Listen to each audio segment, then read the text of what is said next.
Dear students, Assalamu alaikum and welcome to your social science class. Well, yesterday in the previous video class we have read about the Delhi Sultans. Today in this video uh, we will be talking about the finding out about the Delhi Sultans. Dear students, although inscriptions, coins and architecture provide a lot of information, especially valuable are histories or tawarikh, written in Persian, the language of administration under the Delhi Sultans. تو جو انسکرپشنس coins یا architecture وغیرہ ہمیں information provide کرتے ہیں دہلی سلطنت کے بارے میں، لیکن ان چیزوں میں سب سے جو امپورٹنٹ ہے وہ ہے ہسٹریز اور تواریخ، جن کو کہتے ہیں تاریخ سنگولر، تواریخ پلورل. تواریخ مینس ہسٹریز. تو یہ جو ہسٹریز ہیں سلطانز کی، یہ مختلف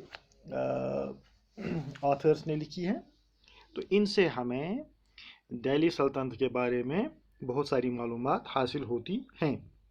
So who were the people who have written these histories? The authors of Tawarikh were learned men, secretaries, administrators, poets, and courtiers, who both recounted events and advised rulers on governance, emphasizing the importance of just rule. تو یہ تواریخ یا یہ history's لکھنے والے لوگ جو تھے، یہ پڑھے لکھے اور عالم فاضل لوگ تھے، لرنڈ پیپل تھے، لرنڈ مین تھے، جو اصل میں یہ وزیر ہوا کرتے تھے، سیکرٹریز ہوا کرتے تھے، یا ایڈمنسٹریٹرز ہوا کرتے تھے، تو یا شاعر اور بادشاہوں کے درباری. تو یہ لوگ جو تھے درباری یا وزیر یا شاعر، تو ایسے لوگ یہ اپنے بادشاہوں کے مختلف جو ایونٹس تھے وہ قلم بند کرتے تھے، وہ لکھتے تھے، پین ڈاؤن کرتے تھے.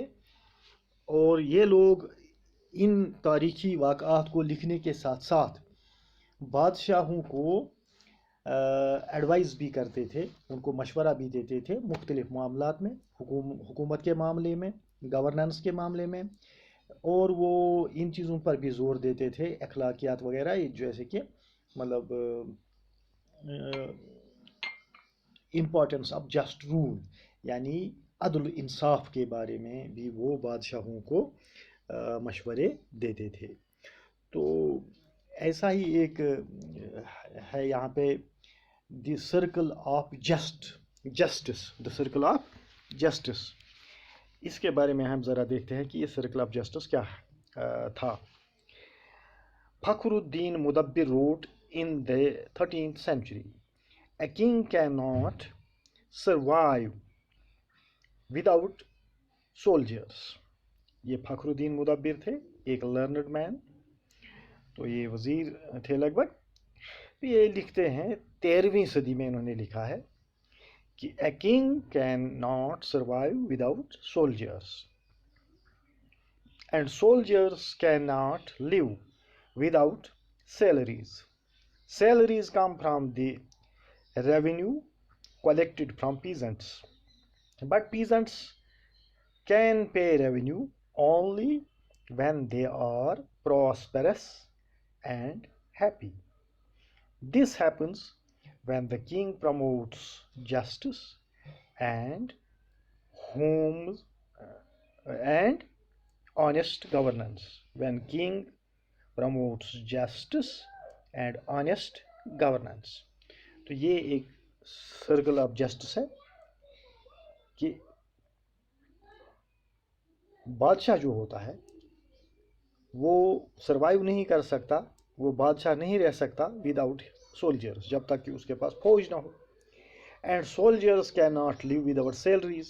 فوج تو کام نہیں کر سکتی، فوج رہ نہیں سکتی جب تک نہ ان کو تنخواہیں دی جائیں. Salaries come from revenue collected from peasants. تو تنخواہیں بادشاہ کہاں سے دے گا؟ وہ کلیکٹ کرتا ہے ریونیو، مالیہ، ٹیکسز وغیرہ وہ پیزنٹ سے کلیکٹ کرتا ہے، تو اسی میں سے وہ بادشاہ اپنی سپاہیوں کو، اپنی فوج کو تنخواہیں دیتا ہے. But peasants can pay revenue only when they are prosperous and happy. تو یہ پیزنٹس جو ہیں یہ تبھی ریونیو دے سکتے ہیں، تبھی یہ مالیہ دے سکتے ہیں جب یہ خوشحال ہوں اور خوش ہوں. تو خوش اور خوشحال کسان کیسے رہ سکتے ہیں؟ دس happens when the king promotes justice and honest governance. جب بادشاہ انصاف کرے گا اور ایک دیانتدار حکومت ان کو، حکمرانی ان کو دے گا، ایک دیانتدار حکومت ان کو دے گا، جسٹ گورننس ان کو دے گا، تو کسان خوشحال ہو جائیں گے. جب وہ خوشحال ہو جائیں گے تو وہ ٹیکسز پے کریں گے خوشی خوشی، کافی سارے ٹیکسز، کافی سارا ریونیو آئے گا، اور بادشاہ کے پاس جب ریونیو آئے گا تو وہ فوج کو سیلری دے گا. جب سیلری دے گا تو فوج کام کرے گی اور فوج بادشاہ کے لیے لڑے گی، تو اس طرح سے بادشاہ سروائیو کرے گا. تو یہ اس طرح سے ایک سرکل ہے جس کو ہم سرکل آف جسٹس کہتے ہیں. تو اس طرح سے یہ جو لرنڈ مین تھے ان دنوں، جو عالم فاضل لوگ تھے، وہ اپنے بادشاہوں کو مشورے دیا کرتے تھے، ان کو سمجھاتے تھے کہ عدل و انصاف کی حکومت میں کیا ضرورت اور کیا اہمیت ہے. Now, dear students, keep the following additional details in mind. Number one, the situation.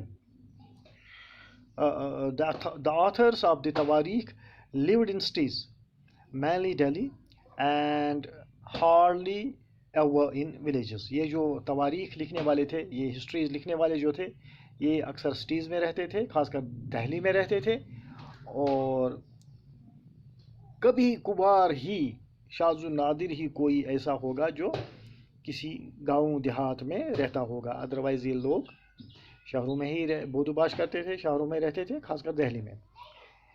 Number two, they often wrote their histories for sultans in the hope of rich rewards. تو یہ جو تواریخ لکھتے تھے، یہ کتابیں لکھتے تھے، یہ اس امید پہ لکھتے تھے کہ بادشاہ کو دکھائیں گے اور بادشاہ کی تعریف اس میں ہوگی، اس کے کارنامے اس میں درج ہوں گے، بادشاہ خوش ہو جائے گا اور ان کو کچھ انعام دے گا.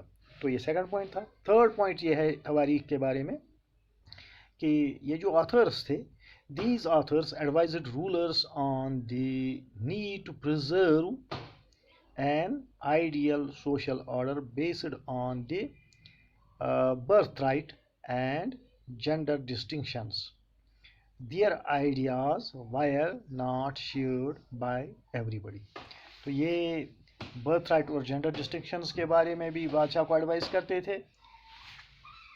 تو ان کے جو آئیڈیاز تھے، ان کے جو خیالات تھے، یہ سارے لوگ شیئر نہیں کر سکتے تھے، اور ان کے خیالات سے سارے لوگ اتفاق نہیں کرتے تھے.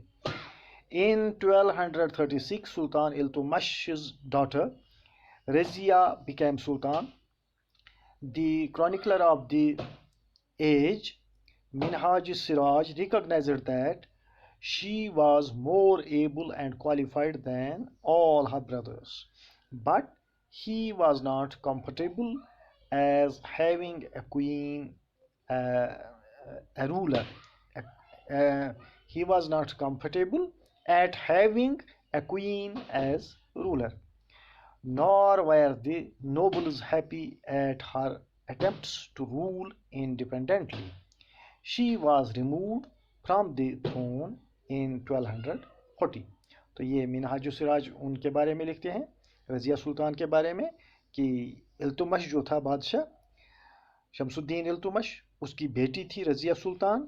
یہ اپنے سب بھائیوں میں سے قابل تھی. ان کے جو بھائی تھے وہ اتنے قابل نہیں تھے جتنی ٹیلنٹڈ اور قابل رضیہ سلطان تھی.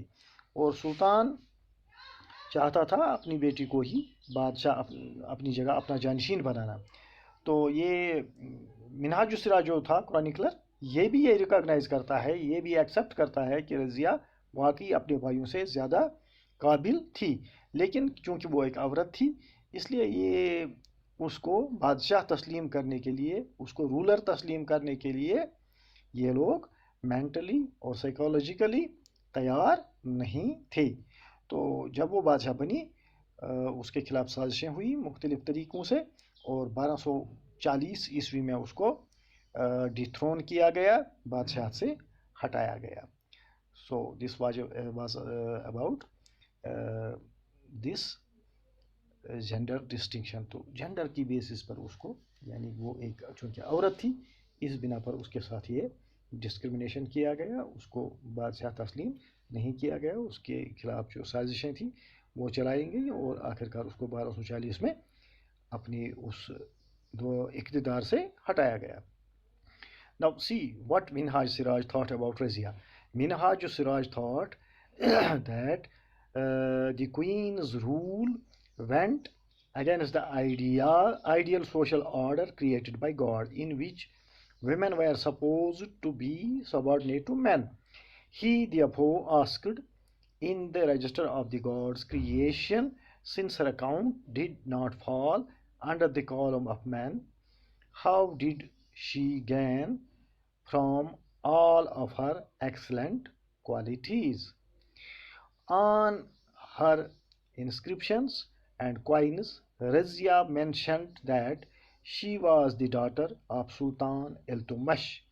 This was in contrast to the Queen Rudrama Devi 1262 to 1289 of the Kakatiya dynasty of Warangal, part of modern Andhra Pradesh. Rudrama Devi changed her name on her inscriptions and presented she was a man. Now this is more funny. Another queen, Didda, ruled in Kashmir from 980 to 1003. Her title is interesting. It comes from Didi, or elder sister, an obviously affectionate term given to a loved ruler by her subjects.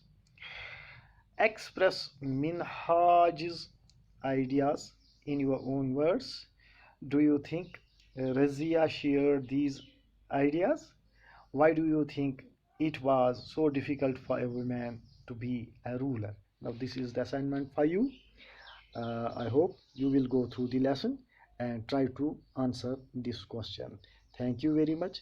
Take care and goodbye.